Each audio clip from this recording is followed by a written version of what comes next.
Welcome to All About Scouts. This program takes you into the exciting world of Girl Scouting. I'm Alex Swan, your host, and I've been a Girl Scout for 9 years, a Girl Scout Council of the Nation's Capital teen delegate, and I run my very own Girl Scout media team. With us today, we have two guests, Cadet Girl Scout Mia and Mrs. Klingner, a troop leader and an expert on swaps. Our first guest is Cadet Girl Scout Mia Jackson. Mia is a member of the Girl Scout media team and has recently earned the Silver Award, the highest award a Cadet Girl Scout can earn. Welcome to the show, Mia. When most people think about Girl Scouts, they think about girls in elementary school, but many girls enjoy scouting through high school.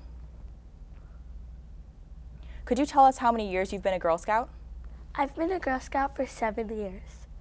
And what would you say to encourage Girl Scouts to stay in scouting after 5th grade? I would say that even if you want to quit, keep going, because once you earn your gold, there's a chance you can get a scholarship. What exciting things have you done in Girl Scouts? We've went to a lot of places like Savannah, Georgia, and we just recently went to Cosmic Bowling, and a lot of the Girl Scouts came to the Princess Ball, and it was really fun. That does sound like a lot of fun. Did you ever consider quitting Girl Scouts? Yes, I have considered quitting Girl Scouts when I was a junior. And what made you stay?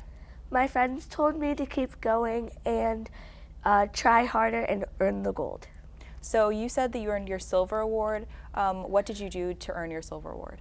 I did a bullying video when I was 10, and I just submitted it because I thought it was really good and it got approved. That sounds like a really good Silver Award project. Do you have any ideas for what you're going to do for your Gold Award? I was planning on making a business. I'm not sure what I'm going to do yet, but I really want to do a business. Do you think that this business will continue going on after you finish earning your gold? I hope so, that it keeps going, and if it doesn't, at least I'm going to try to get a scholarship. I hope you do get a scholarship. Can you tell us a little bit about your troop or your troop leader? My troop leader is my mom, Lisa Jackson, and she encourages us to keep going, and even if she pushes us, she still pushes us to the best. And how about some of the members of your troop? What do they act like? What do you guys do for fun? Well, we're really funny and we do act crazy all the time, but we get our work done and at the end it turns out great. Okay, thank you for joining us, Mia. When we come back, we will be talking to Miss Deanne Klingner, a Girl Scout leader and creator of fantastic Girl Scout swaps.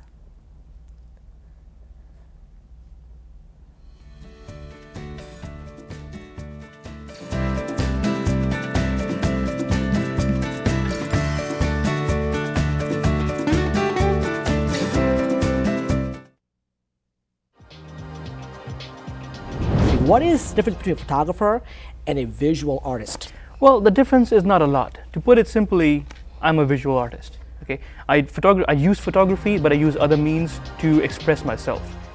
Montgomery Community Media offers many courses. Half the people getting to know these awesome people whom I work with and I'm learning with, and great teachers, and it's also like, oh, this is how TV works. When I'm watching shows like talk shows or even, exercise shows, things like that, I look at it so differently. That kind of like, there is a guy sitting at a giant board filled with buttons just pushing them. That makes sense. We teach our students how to be the reporter, the shooter, and the editor for their very own news pieces. This is a good opportunity to learn about different ways of documentary and editing. My dad got an email from someone and he told me it was going to be a good opportunity to learn how to edit, shoot videos, and interview people. It's really good and you should come to MCM Backpack Journalism class because it's exciting and it's actually really fun. MCM to me means opportunity. It's giving me the opportunity to gain experience on an actual show that airs on the network. And I don't think I'll be able to get that experience anywhere else. So it's been a great experience for me so far. For anybody that hasn't taken one of the MCM classes, I encourage you, go out, try it, you won't regret it. You'll have an experience that you're gonna see how the cameras work, and actually an opportunity to be part of video production. That's what I would recommend anybody that's interested in MCM.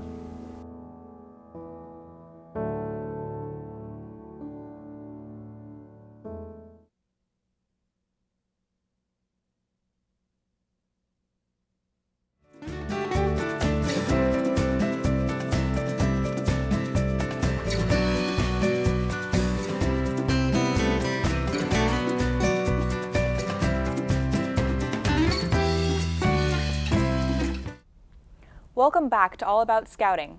I'm your host, Alex Swan. One of the most cherished traditions in Girl Scouting is creating and trading swaps. With me today is Ambassador Girl Scout leader and resident swaps expert, Mrs. Deanne Klingner. Thank you for joining us today, Mrs. Klingner. It's great to be here. What does SWAPS stand for? Well, the tradition of Girl Scout swapping is really old, maybe almost as old as Girl Scouting itself, 100 years or more. And I like to imagine that girls went to a big event or something and they had their little trinkets and they said, do you want to swap? Because swap is a verb, it means to trade something. But over time, maybe they started saying, want to swap?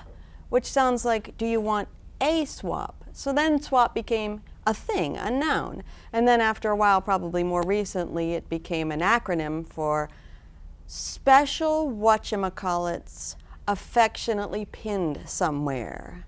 So you can find different things that swap means, but that's typically what people will tell you. That's a very interesting name for swaps. What are the rules for trading swaps? Well, there are some etiquette. Obviously, please and thank you, just like regular manners. If a girl doesn't have anything for you, you still should give her one of your swaps, even though she can't trade with you. And if a girl's trying to give you something that you don't really want, you should still trade. I personally am not a big fan of an entire troop making dozens and dozens of copies of the same little trinket, because then you do end up coming home with 12 or 15 of the same thing. I like it better when each girl makes her own, and then you're really swapping. So a couple of rules about making them: always put a little tag on it with your name and your troop number, and I always put the date and the event so that the girl can draw back on her memory, where did she get it. Don't ever make it out of food, and try to make it very sturdy, because delicate swaps they fall apart, and then it's so sad.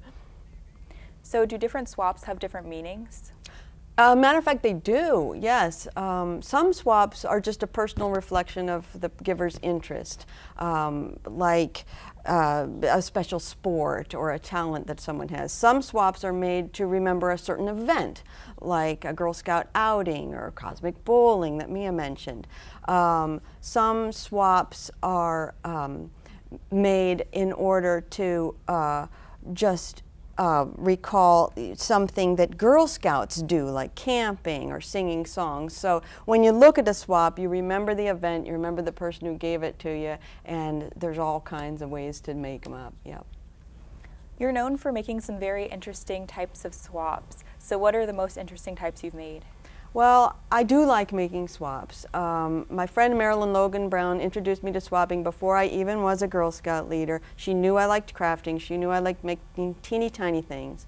And so my favorite things are ones that look exactly like what they should look like big. For example, a teeny tiny little bottle of Starbucks, or a teeny weeny little Swiss Army knife that actually works. I make swaps out of paper and plastic and found items. I make them out of cardboard and I sew them.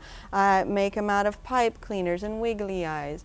The sky is the limit. The imagination can take you wherever you want to go with swaps, and you're only limited by the time that you want to put into making them.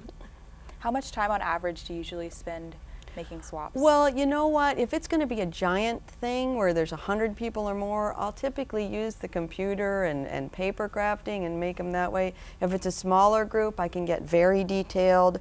I don't have, I think we made 100 Swiss Army knives. I think I made 3 or 4 tiny swap hats. It just depends on the intricacy of the thing, really, and the size of the event that I'm going to, how much time I spend on it.